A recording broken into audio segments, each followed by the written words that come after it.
Coming at you live from Kami House, it's the Dragon Balls Deep Podcast with your hosts, Drew, Devin, and Adam.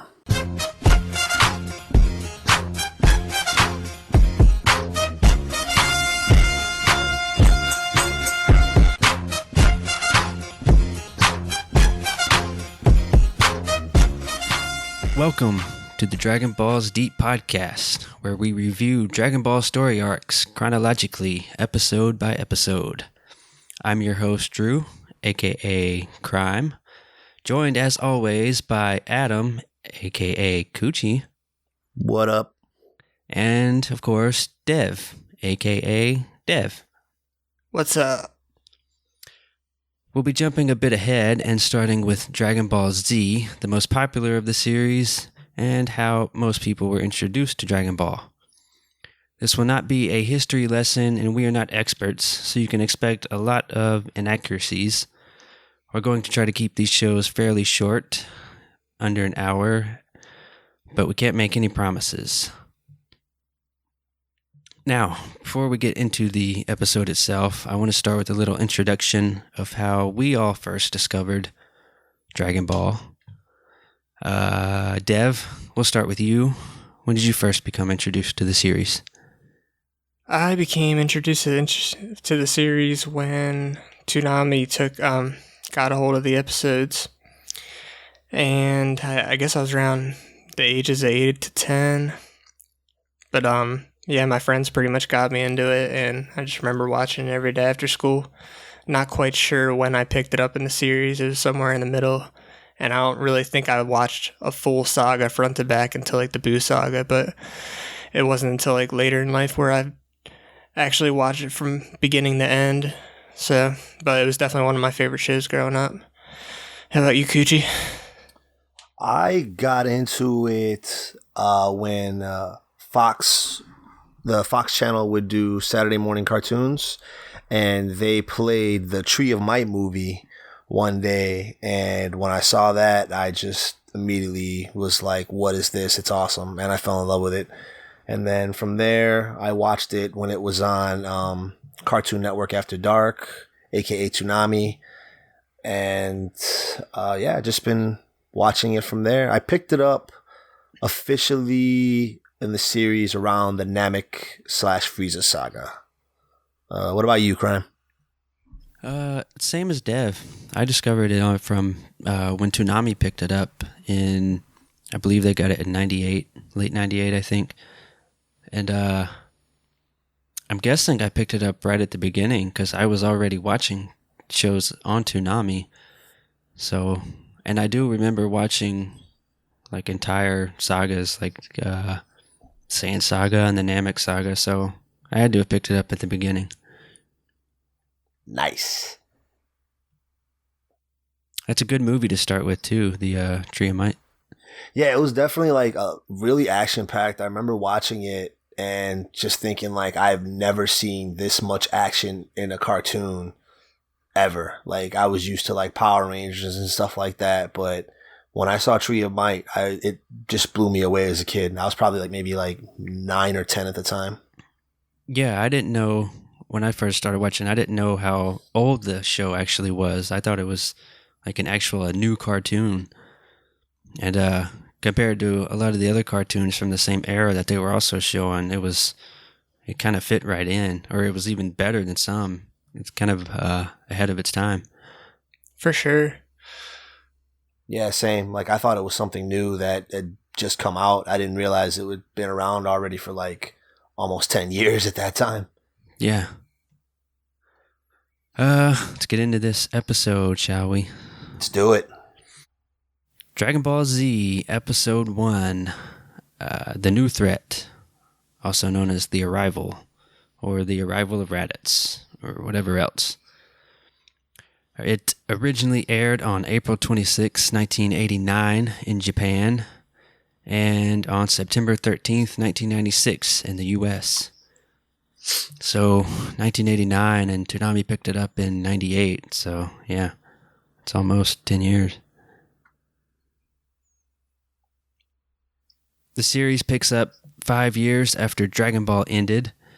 Goku is happily married to Chi-Chi, and they have a son named Gohan, who was named after Goku's adopted grandpa. Unfortunately, there is no divorce in the Dragon Ball universe. That's a good point. I don't think there is. The Just show... I was just going to say, just a lot of dysfunctional relationships. Oh, a lot of those. The show begins with a prologue of the narrator giving a little bit of vague backstory and informing everyone that a new threat is on the way to Earth. That threat, of course, being Radditz. And then the show begins how no show should, with Chi-Chi yelling. Ugh. Goku is then seen fulfilling his basic monkey instincts by jumping around the treetops. I guess this saves time. Yep, and then he does pretty much the most Goku thing ever and just punches a tree down for firewood. Yeah, I have that written down at some point. Yes, more yelling from Chi-Chi as Goku brings home an entire tree for firewood. This seems a bit excessive. And this is also where we get a good glimpse of parenting life in the Dragon Ball universe, because neither of them knows where their 4-year-old son is. And this is a perfect example of Goku as a parent. And we'll see much more of this as the series progresses. And it's funny, Also, go ahead, Dev. just going to say another thing absent from the Dragon Ball universe, child services. Yes. I was gonna say this. There's definitely a pattern of neglectful parenting in the series, especially when it comes to like Goku, and even more prevalent with Vegeta and Trunks. But we'll get more into that when we get to that. Yeah, I think it's just a Saiyan thing. Yeah, definitely just a Saiyan thing. They don't give a fuck about their kids. But you would think with Vegeta, he would at least care, because his dad, he seemed pretty close with his dad from the very few things we saw. Yeah, but maybe then, not. I was gonna say, then you look at Vegeta and just realize his personality, and he's just like, yeah, I don't see him being a very good father figure. No. I noticed Goku still looks very young here in this episode. I wasn't sure if it was because lately I've been watching Dragon Ball Super, or if it's just the old style, very simple animation of the series at this time. But he looks almost exactly like he did when Dragon Ball ended. Yeah, he's got that baby face. Yeah, I think, babyface as I Goku. say, it's definitely probably partially, I'm going to say mostly the anime style, the animation, but also I think as the series goes on, there's definitely times where Goku looks older, and there's, he gets like even bigger. He looks bigger and more muscular. Yeah. And the just based off animation my does... memory, I was just gonna say that I think the art style changes like when he comes back for the first time. Yeah, that's what I was going to say. The art style dying, does get more advanced as the series goes. And it does slightly change his appearance. Yeah. We then see a farm of some giant pink birds. Fun fact, these birds are actually called flamerkies. I was going to say they look like turkeys. They definitely look like turkeys with no feathers. Can you say that again? Flamerkies. Flamerkies? I get it, like Yep. flamingo and a turkey, flamerky. Flamerkies. Yep. I made that up. Is that... Oh, you made that up? You son of a...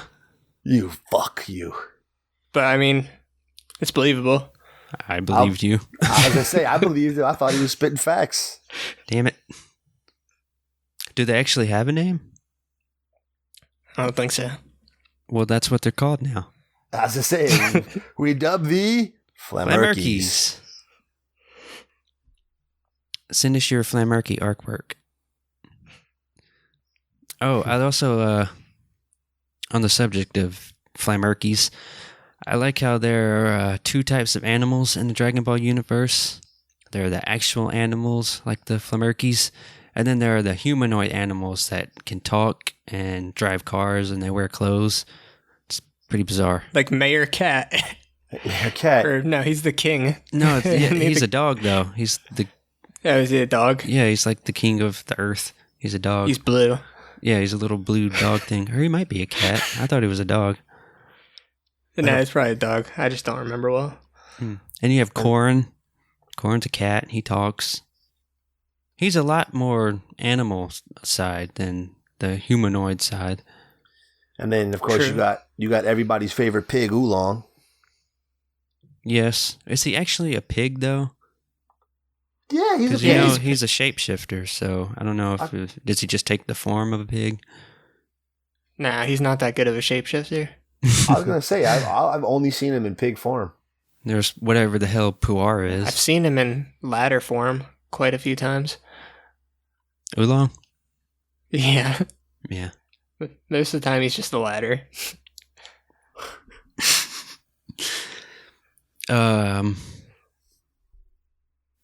The farmer of the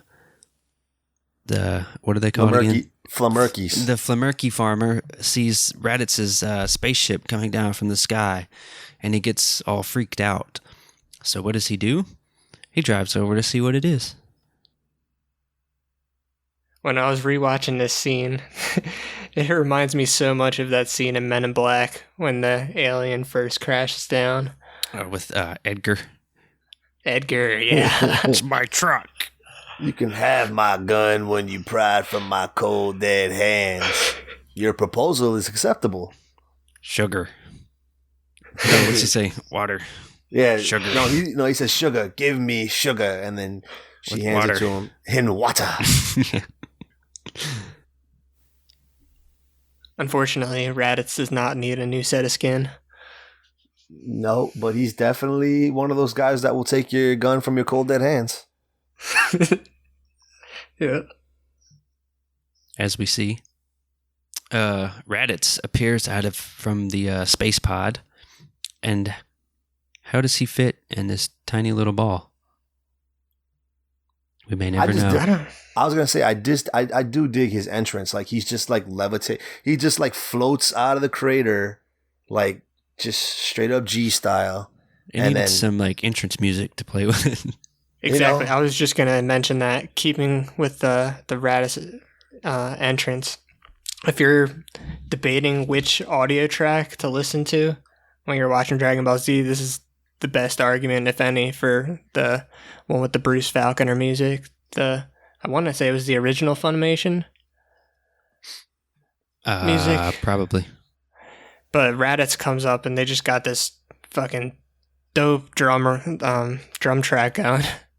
It's super intense when he's coming out of that space pod. Yeah, it's a pretty cool entrance.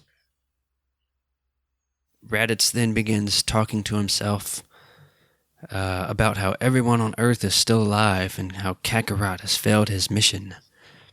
Kakarot, which we'll soon find out is Goku's real name, his Saiyan name, if you will. Goku being his government name. Yeah, his government name. The farmer has another great idea, which is shooting Radditz with his gun. It doesn't work. I wish we could have gotten Radditz would have lived, and we got Super Saiyan 3 Radditz. Oh yeah, just for the hair alone. Just for that hair alone, it would have been awesome. That main event hair. Yeah. Main event. That lovely just like blowing in the wind. That Pert Plus sponsorship. You know what I'm saying? That Fabio hairstyle, son. And Radditz is rocking these blood colors, man. Like he's about to be like gangbanging. Oh, he's got this red armband, this red thigh band. Bands, yeah. I wonder if that means I wonder if the Saiyans have some sort of divisions or. They actually do. Maybe those have significance in their ranks. I don't know. They do have, yeah. Because the only person I can think of besides Radditz who ever rocks red bandanas is Bardock off the top of my head. Yeah, Yep, but Bardock only rocks did that because his teammates were killed, and so he took the bandana, covered it in like their blood, and it's kind of like an honor thing. It's for the dead homies. Yeah, for the dead So homies. Maybe he started that trend, and Well, yeah, maybe. I don't know if Radditz. Bardock's got to be before Radditz's time. Well, it's his. I think he's older. What's his dad? Oh yeah, it is his dad, huh? I was gonna say, I always forget. I don't know. For some reason, I always forget that Radditz and Goku are brothers. Oh, even though they mention it like 10 even though I times. think Radditz resembles Vegeta more than Goku. Yeah, that's probably why it throws me off so much. I think old King Vegeta was getting around. oh my God, refresh my memory. The villain in Tree of Might, Goku's brother. Yeah, it's Turles. Turles. It's not his brother though. Turlets. But he looks. That's what I remember thinking. Like when I first watched it, was like, is this guy the other guy's brother? Because they look exactly alike. Yeah.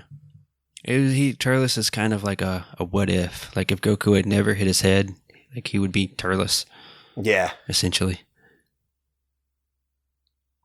More food puns. Yeah, it is. I Get think used to it's it. turnip or something. Radditz's scouter picks up a high power level nearby, and he thinks it's Goku. Oh yeah, this is where we get our first intro to the Scouters. Yes, the Scouters. The Scouter gimmick. We are then introduced to Goku's son Gohan, who is seen wandering alone in the woods, crying because he is scared and confused, and because his parents are the absolute worst. And as you mentioned, Dev, there's no child care services in the Dragon Ball universe. I mean, but if you think about it, if somebody called DCFS on Goku, like, what do you think his reaction would be? Like, do you think he would just let them up and take his son? I think he'd be too dumb to understand. Yeah. Like, that's my first initial reaction. Like, he'd be like, why are you guys here to take my son? I'm great to him. And then when they try to take him, he would be like, and then just start trying to beat the hell out of him. Maybe. So if we're just gonna keep on piling on with this case against Goku being a fit parent, I think we have to mention that he has the 4-star Dragon Ball strapped to his son's head. Oh yeah, I mentioned that I guess, soon. Yeah, I guess he didn't learn from the entire Dragon Ball series how dangerous these Dragon Balls are and what people are willing to do to get them. Well, it'd been 5 years of peace. He got reckless. Yeah, completely forgot Krillin died. Fucking the Indian guy, Native American. Sorry. How dare you?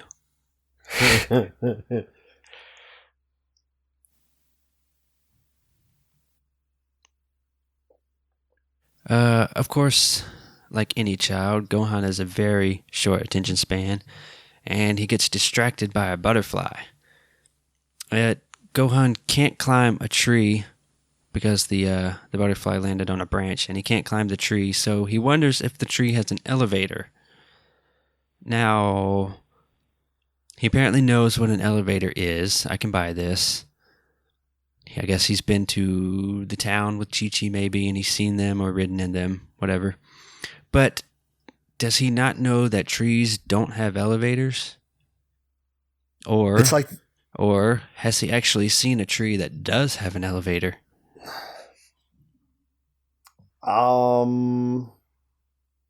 think I'm just going to go with the fact that because he's 4, he's still a little ignorant and doesn't know that, elevators like money don't grow on trees. I'm going to chalk it up to anime. Anime. Chalk it up to anime. This episode, to me anyway, it's still very reminiscent of Dragon Ball. Like, it still had that kind of Dragon Ball vibe from it. Like, it's still kind of evolving into Dragon Ball Z and making that switch over. Absolutely. I think it's like kind of preparing the previous audience. Like, hey, this is the same series, but then it drastically changes Yeah. within just an episode or two. Yeah. Yeah, in the first like 5 episodes, it goes from 0 to 100 real quick. Gohan then encounters a saber-toothed tiger. Because you see, there was no extinction on this Earth, and all prehistoric animals are still alive, including dinosaurs. I mean, if you got animals that can talk and drive and all that, I'm pretty sure dinosaurs and saber-toothed tigers isn't that much far of a leap. Gohan decides to play dead so that the tiger won't eat him, and it doesn't. But I think this is partially due to luck. But instead, it just steals his hat, which has the 4-star Dragon Ball attached to it somehow, like you said. And how did they do that? Is it glued onto his hat? I mean, I guess you can't sew it in. I mean, it's Are these Dragon Ball. Are these Dragon Balls like a lot lighter than we're led to believe? I think the most reasonable a suction explanation cup, I can maybe? think of. I think maybe they used one of their wishes to have a hat To that wish for can a hat fit the that Dragon Ball. I'm gonna do the typical thing here, and I'm going to chalk it up to anime.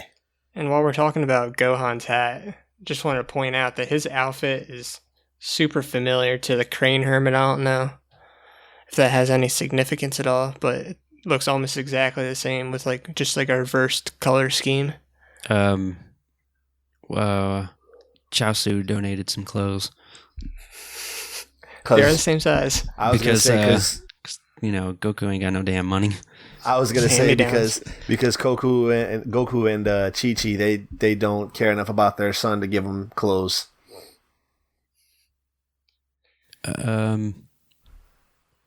Gohan proceeds to chase the tiger and is yelling at him to give his hat back. And the tiger actually runs away in fear because 4-year-old boys are greater than saber-toothed tigers. Yeah, this is the first time we really get to see Gohan flex his powers a little bit. We get to see that stressful situations and high emotions will bring out his hidden powers, and maybe the tiger can sense that. I think you're right. I think this is the first real glimpse of the Gohan's hidden powers. Gohan then falls off a cliff that's about 200 feet tall. I'm guessing. As I say, it's definitely a few hundred feet up in the air. It's big. Let's just put it like that. Yeah. But he somehow manages to catch himself on a branch with his tail before he can hit the ground. I don't think this is on purpose. I think this is some kind of instinct, maybe, because he seemed surprised by this as well when he realized what had happened. It's monkey instincts. Yeah, I thought this was actually the first sign of, his hidden abilities, but I think you might be right. I think when he scares the tiger.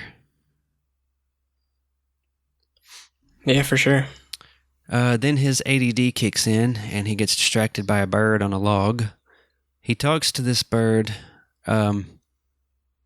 Remember this part. Gohan talks to the bird like it's a person. He's asking him his name and introducing himself to it. But of course, the bird just flies away. And the log, along with Gohan, fall into the river.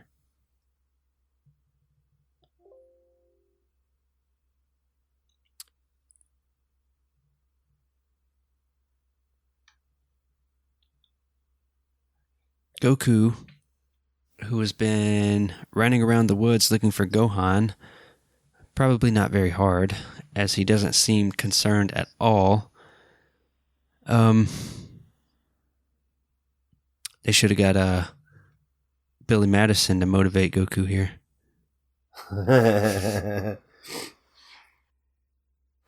I'm not saying the quote. Okay, hold on. I missed that reference. Billy Madison. About the when he's in kindergarten, they read the story about the boy who lost his dog. The puppy who lost his way. The puppy who lost his way, exactly. You get your ass up and you find that fucking dog. For some reason, I was thinking of the penguin. I don't know why. Why the It's the penguin? first thing that came to mind when you said Billy Madison. Close enough, I guess. Chasing the penguin. All right, I'll take it. Billy was very motivated to catch that penguin, so that works too. It's too damn hot for a saber-toothed tiger. We have too much sun today. There's no penguin. Goku then comes across the saber-toothed tiger, who is now wearing Gohan's hat. Like, actually wearing it. As if he saw Gohan and thought, I like that hat. I bet it would look good on me. I mean, saber-tooth tigers gotta have a fashion sense too. I They don't gotta see, be out here looking fly. I don't see why not. Once Goku notices this, and here's the key part, he begins talking to the tiger like it's a person. So now we know where Gohan gets it from. Like father, like son. He informs the tiger that the hat belongs to his son and demands to know where he got it. The tiger doesn't respond because it's a tiger. He just drops the hat and runs away. Well, hold on. I wanted to point this out. Is that when he asked the tiger, where'd you get the hat? The tiger gets on his hind legs and is like terrified, and then like just that's when the hat drops and the tiger just runs away. Like Goku can instill fear into animals so bad that they stand on their hind legs, become human for a hot second, and it's just like fuck this. I just think Tiger didn't want to go to jail for stealing shit. Or can the animals just sense power just like everybody else can, and they don't need scouters like fucking Saiyans? You might be onto something. Sort of like a sixth sense. Like, this guy buy fucked that. me up. I better. The tiger sitting there like, power level 300. I'll buy that for $1. Gohan, who probably should have drowned by now, is still tumbling down the river trying to hold on to the log. Goku, who is now using his flying Nimbus, which is his magic flying cloud, to fly over the river. He spots Gohan, but as luck would have it, Gohan is conveniently headed towards a waterfall. Gohan goes over the waterfall, and it appears as though he's gone for good. Goku is slightly more concerned now. Only now, when after searching When he for might his be son. dead. Yeah. Somehow Gohan manages to catch a branch sticking out of the side of the cliff. Although it's a mystery how we got there, because this branch is nowhere near the waterfall. It's like 100 feet above it. Goku is confused by this as well, but in typical Goku fashion, he just shrugs it off like no big deal. And I wanted to go back about the flying Nimbus. Yes. Goku got flying Nimbus from Master Roshi. Yep. Who got it from Korin? Yep. Ah. Yeah, it was because Roshi gave him the cloud when. What did he do for Roshi? Like, did a favor for him? Forget. Well, wouldn't Yeah. Roshi have to do a favor for Korin? No, I'm talking about how Goku got it from Roshi. Oh, yeah, he did something. Yeah. I don't remember what he did, but yeah. Yeah, he did something, but Korin was, we assume that Korin gives out, because he has access to Nimbus clouds. So he most likely gave Roshi his.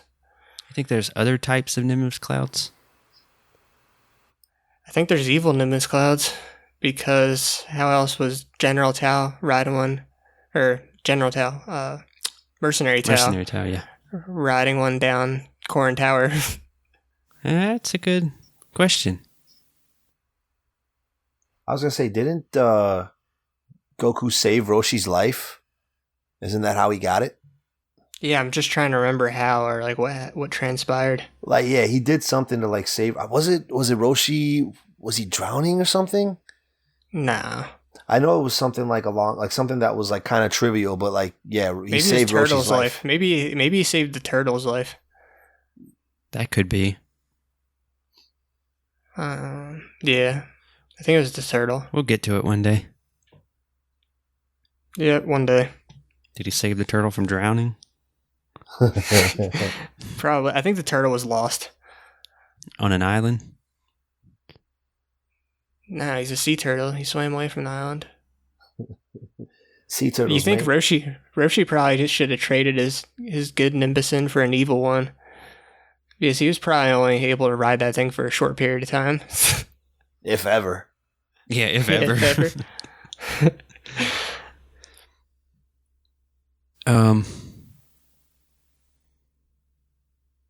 Oh, I have here written down that this might be the this is where I wrote down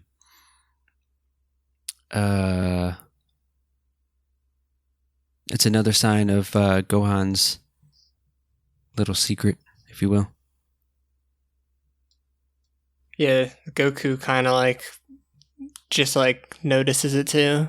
Yeah, kind of vaguely. He does allude. I know eventually he alludes to having noticed it earlier when he was like a baby. Oh, yeah. But this might be the first time since that moment. Yeah, because Goku doesn't even acknowledge it here. He like Gohan saves himself, and Goku's like, "Huh, that's weird." But we do he does see give him that look huh? But we do later see a flashback when Gohan actually legit uses his power when he's a little kid to blast straight through a tree. Yeah, he blasts through a tree. So Goku should be somewhat aware of that Gohan can do, But Goku isn't really good at putting two and two together, as we've come to learn. No, he's very not. Also, we could just chalk it up to anime. Anime. Meanwhile, we see Piccolo enjoying his favorite pastime of standing in the middle of nowhere doing nothing. He's yes. He suddenly becomes alarmed as he can sense a great power coming towards him. This, of course, is Radditz. These are my favorite moments in DBZ when Piccolo's sensing powers. Yes, I have here. Piccolo does this many times throughout the show when he says, "I've never felt a power like this." And that's when you know shit's about to go down. Yeah, it becomes sort of like a running, not so much a joke of itself, but he does meme. it so. Yeah, it's a meme. He does it so much. It's like Dev said. Whenever Piccolo says that, some shit's about to happen. Radditz arrives and tells Piccolo that he thought he was Goku. Piccolo, who just seconds earlier was almost shitting himself at the arrival of Radditz, suddenly grows a pair and basically tells Radditz to fuck off before he gets angry. This amuses Radditz. Piccolo says he doesn't want to fight, but Radditz says he does. So, doing his best Han Solo, Piccolo attacks first, which does absolutely nothing to Radditz, except as no. Go ahead. I was gonna say it singes his leg hair. Yes. Radditz then prepares to attack Piccolo with an attack he calls the Double Sundae. I wasn't sure if this was Sunday as in the actual day or ice cream. So I looked it up, and it's actually, it's Sunday, as in the day of the week. Which the one time in Dragon Ball Z when it's not a food pun. Yeah, it's a good. Well, I think this is because I don't think this is the actual name. I think, Funimation gave it this name. Maybe it was called Bloody Sunday, and they were just like, okay, we don't want to get sued by you two. He's not Irish. I was just say we don't want to get sued by you two, so yeah. But I got me thinking, why does Radditz call it the Double Sunday? Well, he doesn't. Funimation called it that. Okay, Dev. Is that what you were getting to? No, work with me here. He calls it the Double Sunday. Does this mean that Earth and Planet Vegeta have the same calendar? Maybe they're... Maybe Funimation didn't think about this? I was gonna say maybe the Saiyan Sunday is our version of a Friday, But it's called you know, Sunday. but it's called Sunday. So he's like, he's giving Well, Piccolo the full weekend business. are you saying we have a double Friday? Maybe. I feel like this. Is that a thing? I feel like Maybe Friday and Saturday are supposed to be double Friday. this calendar question's probably more suited for Neil deGrasse Tyson. Oh He can Lord. tell us about lunar cycles. You need to get him on the show right away. Answer the Besides important questions. Planet Vegeta. I'll tweet him and ask him.